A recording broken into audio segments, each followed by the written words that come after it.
Back to our channel. ಸ್ನೇಹಿತರೆ, ಸಂಜನಾ ಬುರ್ಲಿ ಸದ್ದಿಲ್ಲದಂತೆ ಮದುವೆಯ ಸುದ್ದಿಯನ್ನ ಕೊಟ್ಟಿದ್ರು. ಇದೀಗ ಸಂಜನಾ ಬುರ್ಲಿ ಅವರು ಮದುವೆ ಆಗ್ತಿರ್ತಕ್ಕಂಥ ಹುಡುಗನ ಬಗ್ಗೆ ಒಂದಷ್ಟು ಮಾಹಿತಿಯನ್ನು ಕೊಡ್ತಾ ಹೋಗ್ತೀನಿ. ಅದಕ್ಕಿಂತ ಮೊದಲು ನಿಮಗೂ ಕೂಡ ಸಂಜನಾ ಬುರ್ಲಿ ಇಷ್ಟ ಅನ್ನೋಂಗಿದ್ರೆ ಈ ವಿಡಿಯೋಗೊಂದು ಲೈಕ್ ಕೊಟ್ಟು ತಪ್ಪದೆ ನಮ್ಮ ಚಾನಲನ್ನು ಸಬ್ಸ್ಕ್ರೈಬ್ ಮಾಡ್ಕೊಳ್ಳಿ. ಹಾಗೆ ಪಕ್ಕದಲ್ಲಿ ಬರ್ತಕ್ಕಂಥ ಬೆಲ್ ಐಕಾನ್ ಮೇಲೆ ಮರಿದೆ ಕ್ಲಿಕ್ ಮಾಡ್ಕೊಳ್ಳಿ. ಹೌದು, ಸಂಜನಾ ಬುರ್ಲಿ ಅವರು ಇದೀಗ ಎಂಗೇಜ್ ಆಗಿದ್ದು ಮದುವೆ ಆಗ್ತಕ್ಕಂಥ ಹುಡುಗನ ಹೆಸರು ಸಮರ್ಥ ಚನ್ನಗಿರಿ ಅಂತ.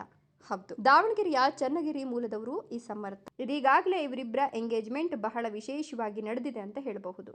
ಇನ್ನು ಸಮರ್ಥ ಅವರು ಚನ್ನಗಿರಿಯಲ್ಲಿ MBBS ಓದ್ಕೊಂಡಿದ್ದು ಇಂಟರ್ನಲ್ ಮೆಡಿಸಿನ್ ವಿಷಯದಲ್ಲಿ MD ಮಾಡಿದ್ದಾರಂತೆ. ಬೆಂಗಳೂರಿನ ಆಸ್ಪತ್ರೆಯೊಂದರಲ್ಲಿ ಸಮರ್ಥ ಚನ್ನಗಿರಿ ಅವರು ವೈದ್ಯರಾಗಿದ್ದಾರೆ ಅಂತ ಹೇಳಲಾಗ್ತಿದೆ. ವೃತ್ತಿಯಲ್ಲಿ ವೈದ್ಯರಾಗಿರ್ತಕ್ಕಂಥ ಸಮರ್ಥ ಅಥ್ಲೆಟಿಕ್ ಹಾಗೂ ಹ್ಯಾಂಡ್ಬಾಲ್ ಕ್ರೀಡಾಪಟು ಸಹ ಹೌದಂತೆ.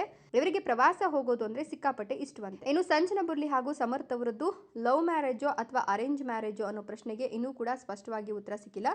ಫ್ಯಾಮಿಲಿ ಮೂಲಕವೇ ಪರಿಚಿತರಾಗಿ ಒಬ್ಬರನ್ನೊಬ್ಬರು ಅರ್ಥ ಮಾಡಿಕೊಂಡು ಇದೀಗ ದಾಂಪತ್ಯ ಜೀವನಕ್ಕೆ ಕಾಲಿಡಲು ಸಮರ್ಥ ಹಾಗೂ ಸಂಜನಾ ಬುರ್ಲಿ ಸಜ್ಜಾಗಿದ್ದಾರೆ ಅಂತ ಹೇಳಲಾಗ್ತಿದೆ. ಬಟ್ ಸಮರ್ಥ ಅವರ ಬಗ್ಗೆ ಇನ್ನೊಂದಷ್ಟು ಮಾಹಿತಿ ಲಭ್ಯವಾಗಬೇಕಾಗಿದೆ. ಆದರೆ ಸದ್ಯಕ್ಕೆ ಇಷ್ಟು ಮಾಹಿತಿ ಲಭ್ಯವಾಗಿದ್ದು ಕನ್ನಡ ಕಿರುತೆರೆಯಲ್ಲಿ ಲಗ್ನ ಪತ್ರಿಕೆ, ಪುಟ್ಟಕ್ಕನ ಮಕ್ಕಳು ಸೇರಿದಂತೆ ಈಗ ಶ್ರೀಗಂಧದ ಗುಡಿ ಸೀರಿಯಲ್ನಲ್ಲಿ ಸಂಜನಾ ಬುರ್ಲಿ ಅವರು ಅಭಿನಯಿಸುತ್ತಿದ್ದಾರೆ. ಇನ್ನು ಕಳೆದ ಕೆಲ ತಿಂಗಳ ಹಿಂದೆಯಷ್ಟೇ ಸಂಜನಾ ಬುರ್ಲಿ ಅವರ ಒಂದು ಹೊಸ ಸುದ್ದಿ ಸದ್ದು ಮಾಡಿತ್ತು. ಇದೀಗ ಅವರ ಮದುವೆ ಕೂಡ ಇದೇ ವರ್ಷ ಮಾರ್ಚ್ ತಿಂಗಳಲ್ಲಿ ಆಗುತ್ತೆ ಅಂತ ಹೇಳಲಾಗ್ತಿದೆ. ಈಗಾಗಲೇ ಎಂಗೇಜ್ಮೆಂಟ್ ಮಾಡಿಕೊಂಡಿದ್ದು ನಿಶ್ಚಿತಾರ್ಥದ ಫೋಟೋಗಳು ಕೂಡ ವೈರಲ್ ಆಗ್ತಿದೆ. ಇನ್ನು ನೀವು ಕೂಡ ಈ ಜೋಡಿಗೆ ಶುಭ ಹಾರೈಸಿ ಈ ವಿಡಿಯೋಗೊಂದು ಲೈಕ್ ಕೊಟ್ಟು ತಪ್ಪದೆ ನಮ್ಮ ಚಾನಲನ್ನು ಸಬ್ಸ್ಕ್ರೈಬ್ ಮಾಡ್ಕೊಳ್ಳಿ. ಹಾಗೆ ವಿಡಿಯೋನ ಎಲ್ಲ ಕಡೆ ಶೇರ್ ಮಾಡಿ. Thank you.